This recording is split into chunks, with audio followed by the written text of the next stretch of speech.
بنی اسرائیل کے اندر نا ایک شخص نے اپنے چچا کو قتل کر دیا جائیداد کے لیے. یہ دیکھیں کب سے لوگ جائیداد کے لیے قتل کرتے آ رہے ہیں. چچا کو قتل کر دیا اور قتل کر کے حضرت موسیٰ علیہ السلام کے پاس آئے کہ میرے چچا کو کسی نے قتل کر دیا ہے تو بتائیں کیا کرنا ہے. تو آپ نے فرمایا کہ گائے ذبح کرو اور اس کا ایک ٹکڑا مقتول کو مارو, مرنے والے کو, وہ خود اٹھ کے بتا دے گا مجھے کس نے قتل کیا ہے.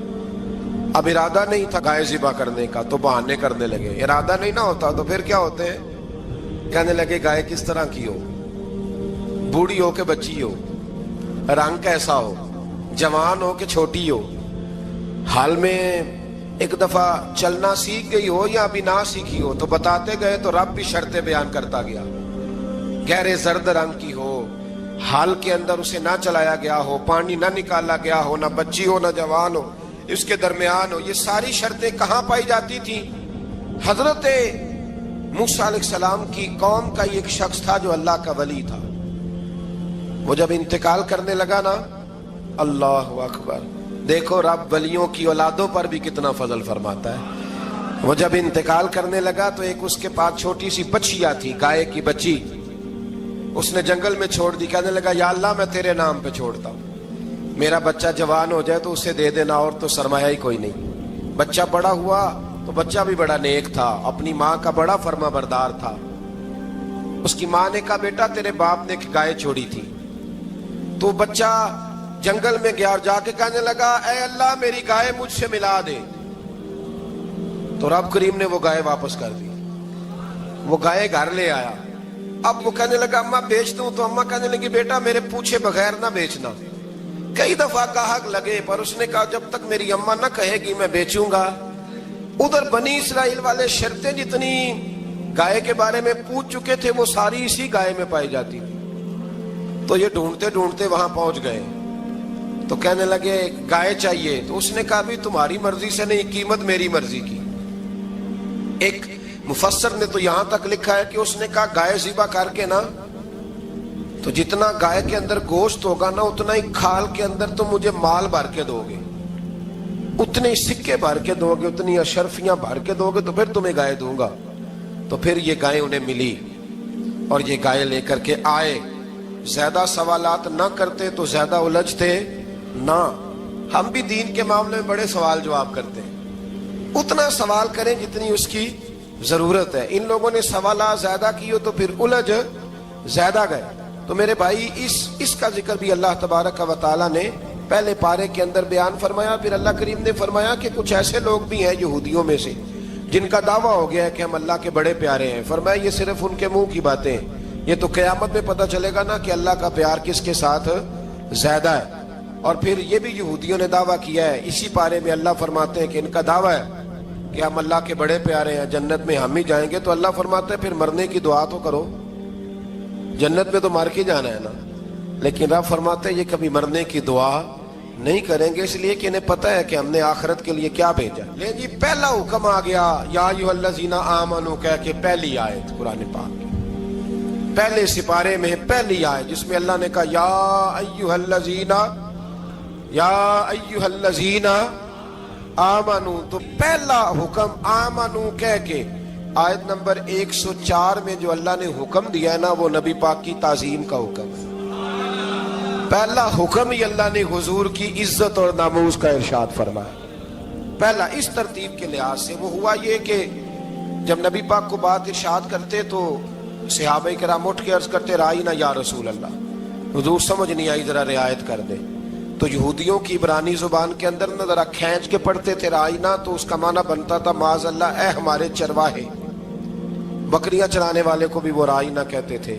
تو جب صحابہ یہ کہنے لگے تو اللہ نے منع ہی کر دیا. فرمایا میرے محبوب کے غلاموں اس لفظ کے پیچھے چھپ کے, اس لفظ کے پیچھے چھپ کے لوگ میرے نبی کی بے ادبی کر جاتے ہیں. تو جس لفظ کا کوئی ایک معنی بے ادبی والا بنتا ہو وہ لفظ بھی میرے نبی کے لیے نہ کہو.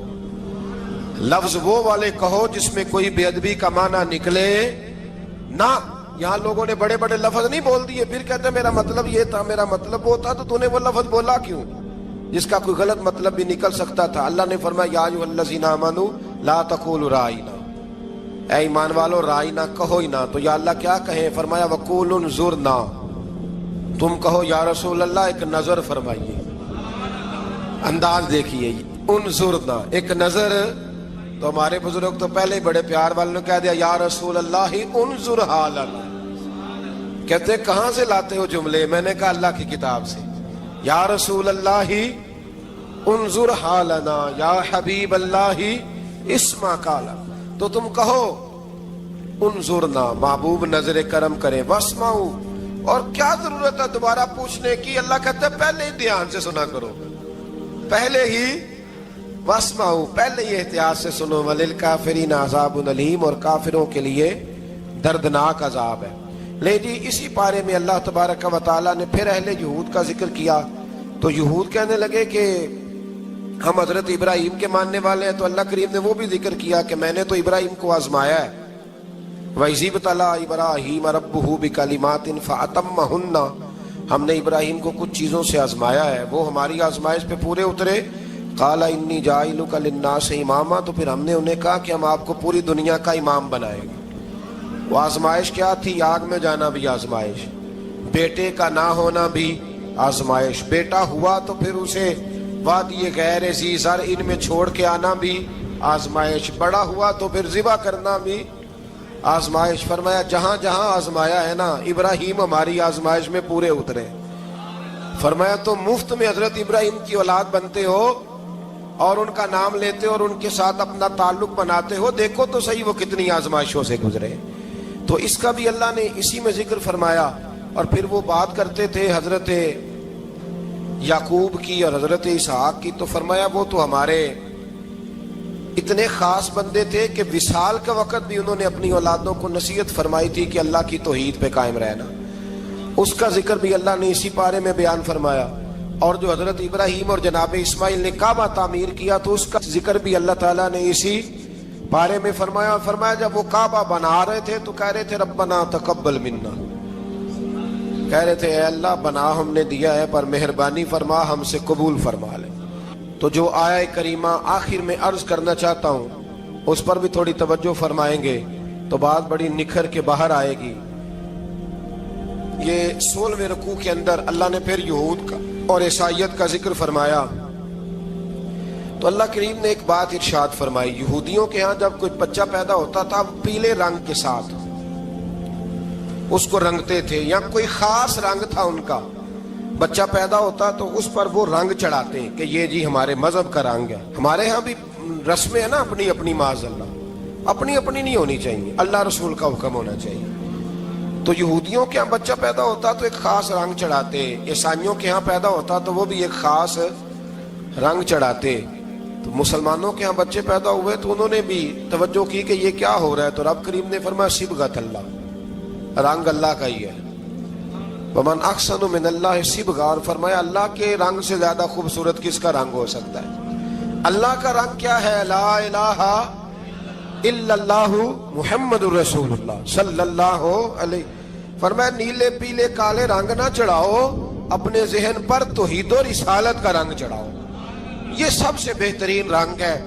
اگر تمہارے ذہنوں پر رب رسول کی توحید کا رنگ چڑھ گیا تو یہ وہ والا رنگ ہے, پھر تمہیں کسی اور رنگ کی طرف جانے کی ضرورت نہیں پڑے گی. تو فرمایا رنگ وہ پیدا کرو جو توحید کا ہے, رسالت کا ہے, اس رنگ کی توجہ کرو. قرآن مجید کے اس پارے میں اللہ کریم نے مختلف باتیں بیان کر کے آخری رکوع میں یہ جو رنگ کا ذکر فرمایا نا, تو یہ لگتا ہے پورے پارے کا خلاصہ ہے کہ رب کریم نے فرمایا اصل بات یہ ہے کہ تمہاری سوچوں پہ رب رسول کی توحید و رسالت کا رنگ ہونا چاہیے.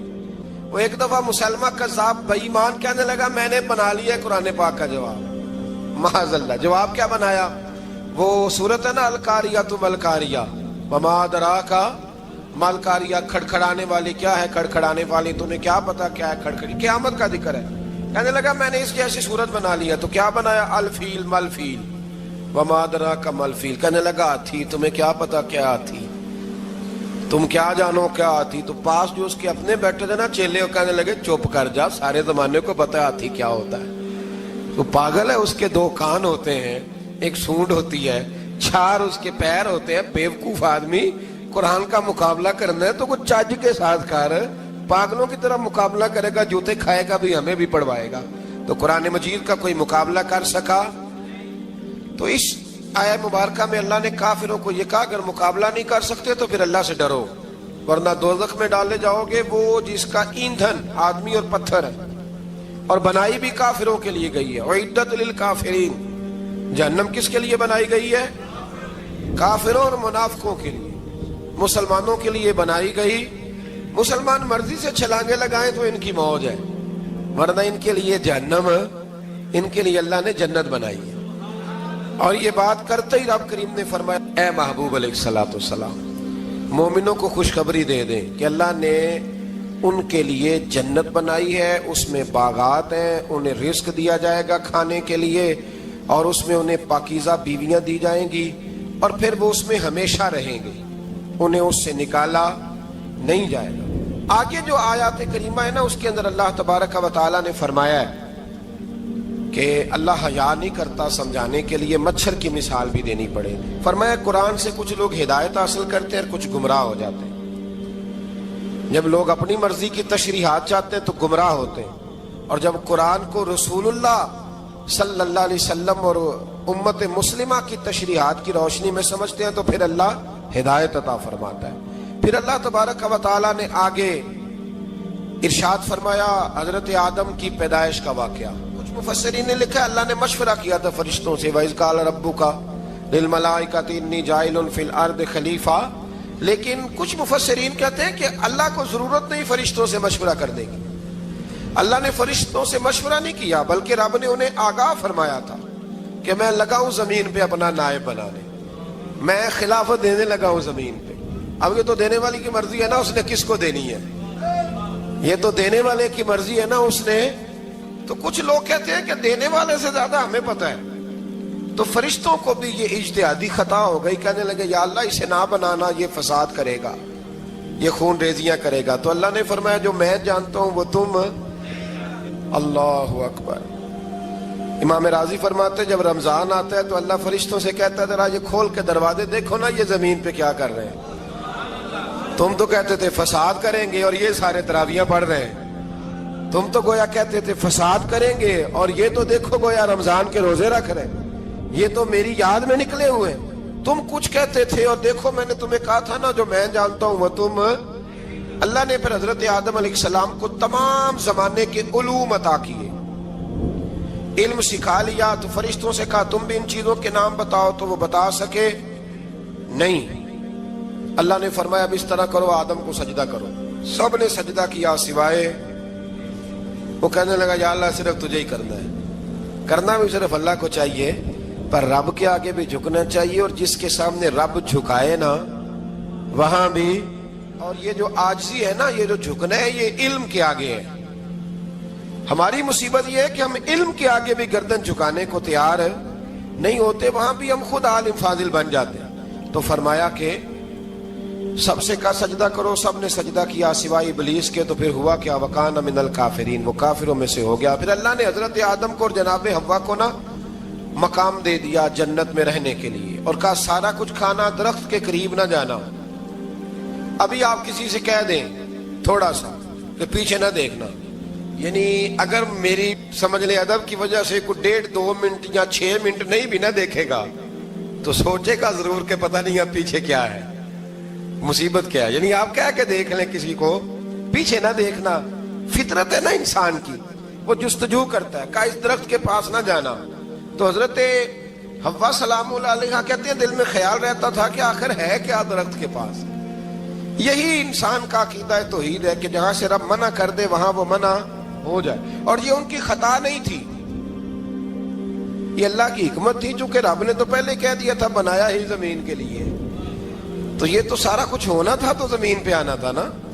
تو حضرت حوا اور جناب آدم کے پاس شیطان آیا، اب اس کو نکال تو دیا تھا پر ابھی اس کا جنت میں آنا جانا بند نہیں ہوا تھا، یہ بھی اللہ کی حکمت تھی۔ تو وہ کہنے لگا تمہیں پتہ ہے بعد میں مر جاؤ گے؟ تو حضرت حوا کہنے لگی کیا موت بھی آئے گی؟ کہاں، اس کی تکلیف بھی بڑی ہوگی، تو پھر بچیں گے کیسے؟ تو کہنے لگے پھل کھا لو اس درخت کا۔ تو بچنے کے لیے پھل کھایا تھا۔ اس طرح لوگ آج بہت سارے کام بچنے کے لیے کرتے ہیں پر بچ سکتے، بچنے کے لیے پھل کھایا تو اللہ نے فرمایا زمین پہ چلے جاؤ، تو حضرت آدم زمین پہ آئے، پھر کئی 100 سال روتے رہے، فتلقى آدم من ربہ کلمات، تو پھر اللہ نے خود ہی جناب آدم کو کچھ کلمے سکھائے۔ علامہ اسماعیل حقی فرماتے ہیں وہ کلمے یہ تھے کہ حضرت آدم نے میرے نبی کا وسیلہ پیش کیا، اللہ کریم نے جناب آدم کی دعا کو مقبول فرما لیا۔ پھر آگے بنی اسرائیل کا ذکر آ جاتا ہے۔ اللہ تعالیٰ نے بنی اسرائیل، آج آپ اسی قوم کو یہودی کہتے ہیں، ان کو اللہ نے اس زمانے میں فضیلت عطا کی تھی بہت زیادہ۔ تو عرب کے اندر جب نبی پاک علیہ السلام نے اعلان نبوت کیا تو کچھ لوگوں نے یہ کہہ دیا کہ اگر یہ یہودی کلمہ پڑھ لیں گے تو ہم بھی پڑھ لیں گے۔ تو پھر اللہ نے انہیں یاد کرایا کہ تم اصل میں کیا ہو، تمہیں کلمہ پڑھنا چاہیے۔ تو اہل یہود کا تذکرہ کرتے کرتے رب کریم نے ایک بات یہ بھی ارشاد فرمائی کہ تم لوگوں کو تو کہتے رہے ہو کہ وہ نبی آنے والے ہیں، وہ نبی آنے والے ہیں، اور جب آ گئے ہیں تو ماننے کو تیار نہیں ہو۔ تو فرمایا تأمرون الناس بالبر وتنسون انفسکم وانتم تتلون الکتاب، لوگوں کو بھلائی کا حکم دیتے ہو اور اپنے آپ کو بھول جاتے ہو، افلا تعقلون، تمہیں عقل نہیں؟ پھر اللہ نے انہیں یہ بھی یاد کرایا کہ یاد کرو وہ زمانہ کہ جب فرعون نے خواب دیکھ لیا تھا کہ کوئی بچہ اس کی سلطنت کو تباہ کرے گا، تو پھر اس نے تمہارے بچوں کو ذبح کرانا شروع کیا اور تمہاری بیٹیوں کو چھوڑتا تھا۔ فرمایا یہ بھی تو تم نے دیکھا، میں نے تمہیں پھر تم سے کہا جہاد کرو قوم عمالقہ کے خلاف، تو مقام طیہ میں جا کے یہ لوگ کہنے لگے ہم سے جہاد نہیں ہوتا۔ اللہ نے انہیں ایک میدان میں قید کر دیا۔ بڑی دلچسپ بات، قید تو لوگ ہوتے ہیں نا چار دیواری میں، تو اللہ نے بنی اسرائیل والوں کو جب انہوں نے کہا ہم جہاد نہیں کریں گے تو اللہ نے میدان میں قید کر دیا۔ میدان میں، یہ یاد رکھیں، جب انسان اللہ کی نافرمانی کرتا ہے تو اسے ایسی قید ملتی ہے جس کا اس نے تصور بھی نہیں کیا ہوتا۔ ایک میدان ہے مقام طیہ، قید ہو گئے، سارا دن سفر کرتے تھے، سارا دن، تو رات کو تھک کے سوتے تھے، صبح اٹھتے تھے نا جب، تو وہیں ہوتے تھے جہاں کل صبح چلے تھے۔ تو رب جب کسی کو قیدی بناتا ہے تو اسے زنجیروں کی، سلاخوں کی ضرورت، دعا فرمائے اللہ تبارک و تعالی غموں سے نجات عطا فرمائے، یہ دعا فرمائے، ایسی قید دیتا ہے کہ جس سے پھر چھٹکارا ہو سکتا۔ تو بنی اسرائیل کا بہت زیادہ تذکرہ اس بارے میں اللہ تبارک و تعالی نے پھر بیان کیا، اور پھر کہا کہ انہیں جو حکم دیا جاتا تھا یہ اس کی سرتابی کرتے تھے، پھر اللہ نے ان پر ذلت نازل کر دی اور یہ ہمیشہ اس کا شکار رہے۔ بنی اسرائیل کے اندر ہمیشہ نبی اور بادشاہ موجود رہتے تھے۔ ایک وقت ایسا آیا کہ بنی اسرائیل میں کوئی نبی نہیں تھے، اور بنی اسرائیل کا جو اپنا علاقہ تھا نا وہ ملک شام ہے، تو قوم عمالقہ ایک قوم تھی اور بڑے سخت گیر لوگ تھے، انہوں نے بنی اسرائیل والوں کے ساتھ لڑائی کی، جہاد کیا اور انہیں ان کے علاقے سے نکال دیا۔ اور کچھ حضرت یوسف علیہ السلام کے زمانے میں ویسے بھی ایک بہت بڑی تعداد جا کے مصر میں آباد ہو گئی تھی۔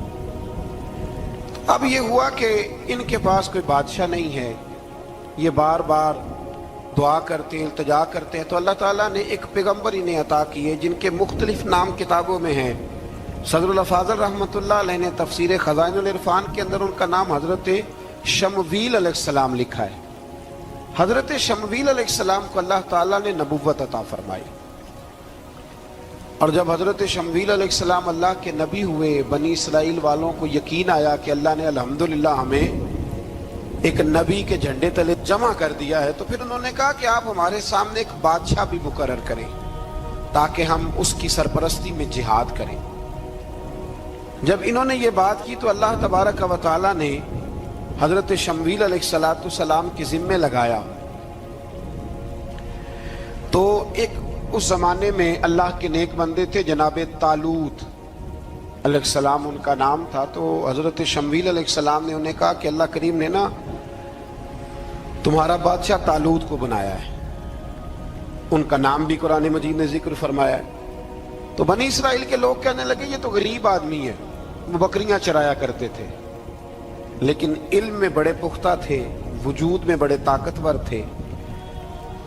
تو کہا کہ یہ تو غریب آدمی ہے، تو ہم تو زیادہ حق رکھتے تھے کہ ہمیں بادشاہ بنایا جائے۔ تو حضرت طالوت علیہ السلام کے بادشاہ بننے کے بعد حضرت شمویل علیہ السلام نے جو بات کی، اللہ کریم نے اسے قرآن مجید میں بیان فرمایا۔ رب فرماتا ہے بسطۃ فی العلم والجسم، اسے اس لیے تمہارا بادشاہ بنایا گیا ہے کہ اسے ہم نے کشادگی دی ہے، علم میں بھی اور جسم میں بھی بڑے ماشاءاللہ موٹے تازے تھے، وجود بڑا طاقتور تھا۔ کچھ موٹے تازے ہوتے ہیں پر طاقتور نہیں ہوتے، موٹے تازے بھی تھے اور طاقتور بھی تھے۔ فرمایا کہ وجود میں بھی طاقت ہے اور علم میں بھی اللہ نے انہیں وسعت عطا فرمائی۔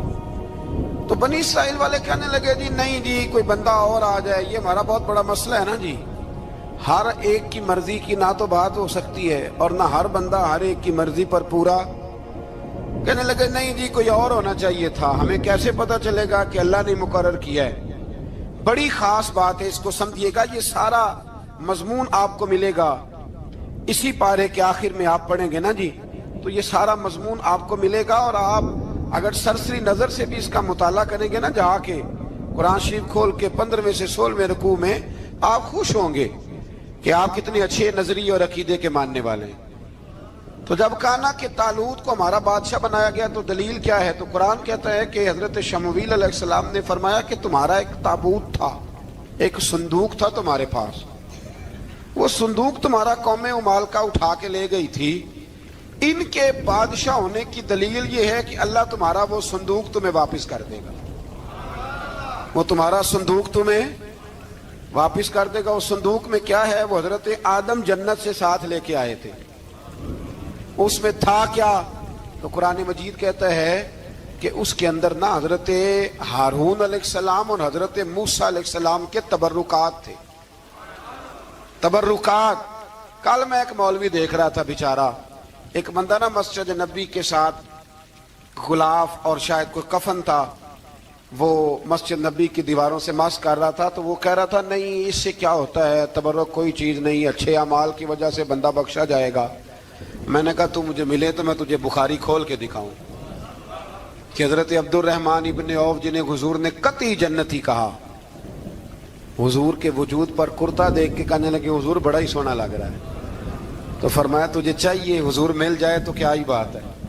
نبی پاک نے عطا کیا تو صحابہ کہنے لگے عبد الرحمن آپ کو تو ضرورت نہیں تھی، آپ کے پاس تو بڑے لباس ہیں، تو یہ کرتا حضور نے قبول کر لیا، کوئی لے کے آیا اور آپ نے مانگ لیا، تو وہ رو پڑے، کہنے لگے پہننے کے لیے نہیں مانگا، یہ حضور کے جسم سے لگ گیا ہے، میں نے کفن بنانے کے لیے مانگا ہے۔ تو کہتا ہے حضور کے تبرک میں خیر کوئی نہیں۔ پر آپ یقین کریں ان لوگوں پہ حیرانگی ہے، ہم نے بھی مرنا ہے نا جی، بڑی جلدی قبر میں جانا ہے، وقت کا کچھ پتہ نہیں، لیکن اتنے اندھے ہو کر لوگ چیزوں کو دیکھتے ہیں اور اس تیزی کے ساتھ گمراہی پھیلاتے ہیں۔ مجھے باقاعدہ کسی نے ویڈیو بھیجی اور کہنے لگا جی دیکھیں کتنی اچھی بات کر رہا ہے، لوگوں کو سمجھائیں، تو میں نے کہا نہیں اس کو سمجھانے کی ضرورت ہے، اور میں نے اس کو دیکھا ہے، وہ جو لال رومال والا ہے میں نے دیکھا ہے، وہ ڈھونڈ ڈھونڈ کے جاہلوں کو پکڑتا ہے، تلاش کرتا ہے، اور اگر کوئی مل جائے بات بتانے والا تو پھر وہ خود پکڑا جاتا ہے، اور کئی دفعہ پکڑا گیا تو نکل گیا ہے۔ اللہ تعالی ہمیں سمجھنے کی توفیق دے، ہم سیانے ہو جائیں تو یہ دور دور تک نظر نہیں آئیں گے انشاءاللہ۔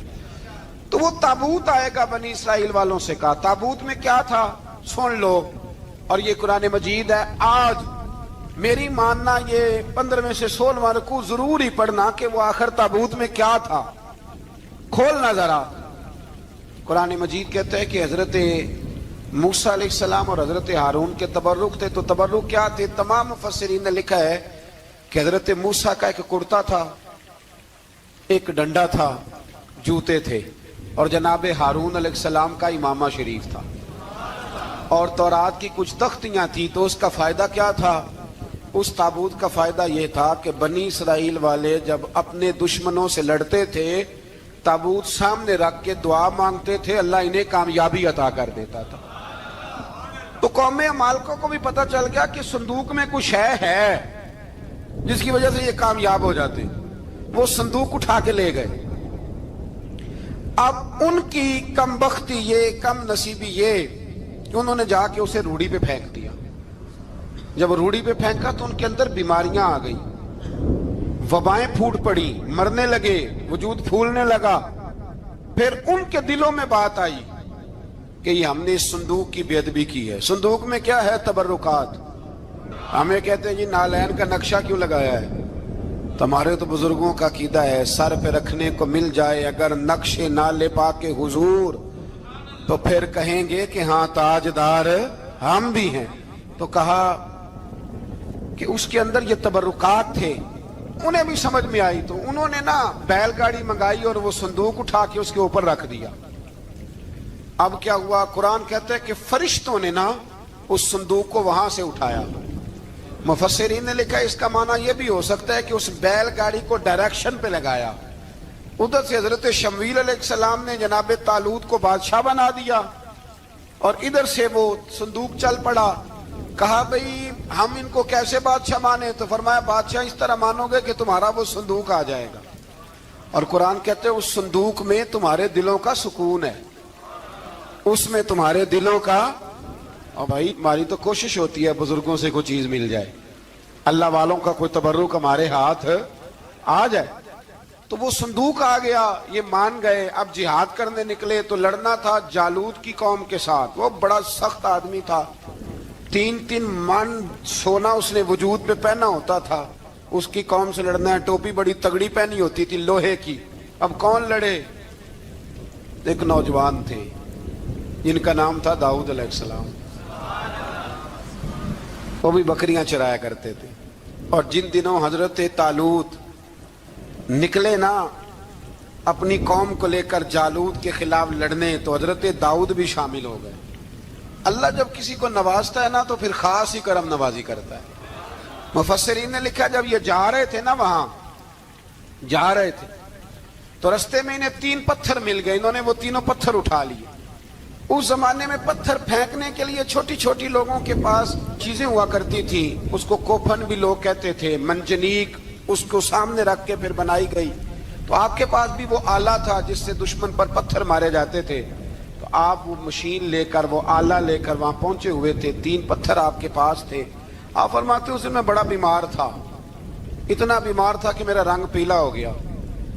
اب وہ جالوت کے سامنے کوئی نہیں جاتا تھا، تو جناب طالوت کہنے لگے کہ جو جالوت کو مارے گا نا، یعنی ان کے بادشاہ کو اس قوم کے، تو میں اسے اپنی آدھی سلطنت بھی دے دوں گا اور اپنی بیٹی کا نکاح بھی اس کے ساتھ کر دوں گا۔ دیکھیں اللہ نوازتا ہے تو کس انداز میں نوازتا ہے۔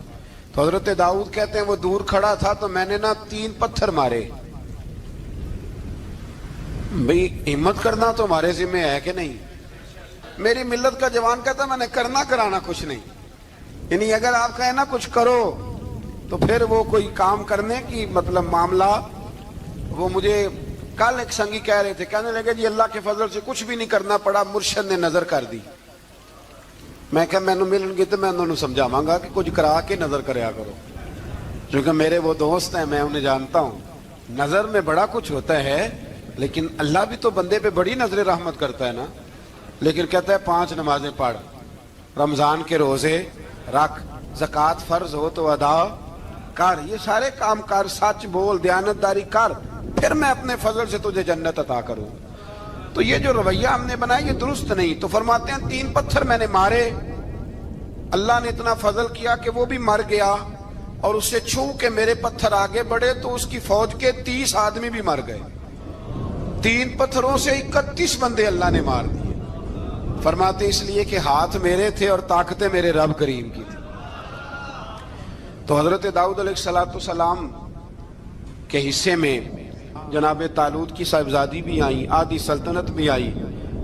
کافی سال حضرت طالوت حیات رہے، پھر ان کا وصال ہو گیا، تو ساری سلطنت حضرت داؤد کو ملی، اور پھر اللہ تبارک و تعالیٰ نے انہیں نبوت بھی عطا فرمائی۔